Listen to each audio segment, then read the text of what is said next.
Chapter 1, Part 3. We looked previously at different styles, representational versus abstract versus non-objective painting of the 20th century, and a little bit before that. Right now we're looking at cultural styles. These are two mosques, both of which in Islam, it's important for multiple people to gather in groups during certain times of the day, calls to prayer, 5 times a day that Islam requires. Certain religions don't require a large gathering of people. The Judeo-Christian model and Islam are three that are similar in that way, where they do require large gatherings of people, services, if you will. So in these two examples, we see that in Africa, Mali is in Africa, that more abundant material would be mud and some timbers here, okay? And in Pakistan, we have more abundantly stone. So likely that's part of the dictate here.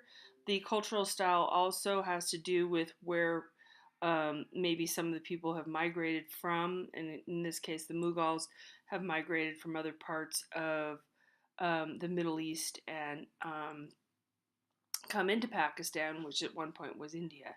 So these are two really beautiful structures that are very different, but they're both mosques and they both serve the same purpose.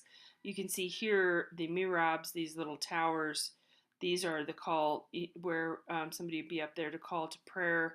And I would imagine that even though this doesn't have windows, somebody would stand up here on these. Okay, so mosques are built all over the world, but local solutions are different from each other, to reiterate what's down here.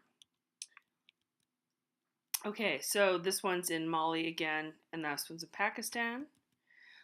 Style is also something we want to explore a little bit further.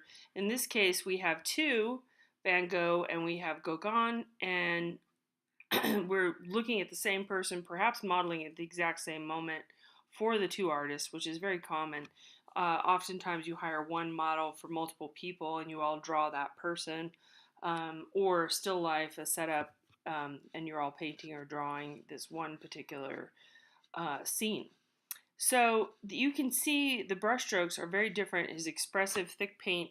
Now Van Gogh is counted as a post-impressionist, even though he is a contemporary of impressionists.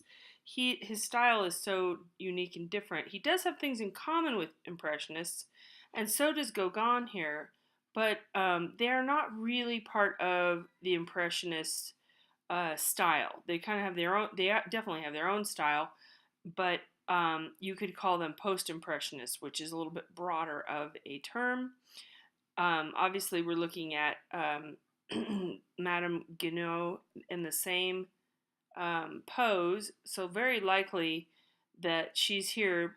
Van Gogh is chosen to crop and get a little closer here, and maybe add these books. Now, one thing about painting and drawing you should know: it's not a photograph. It's not recording accurately. You can add or subtract things as you like.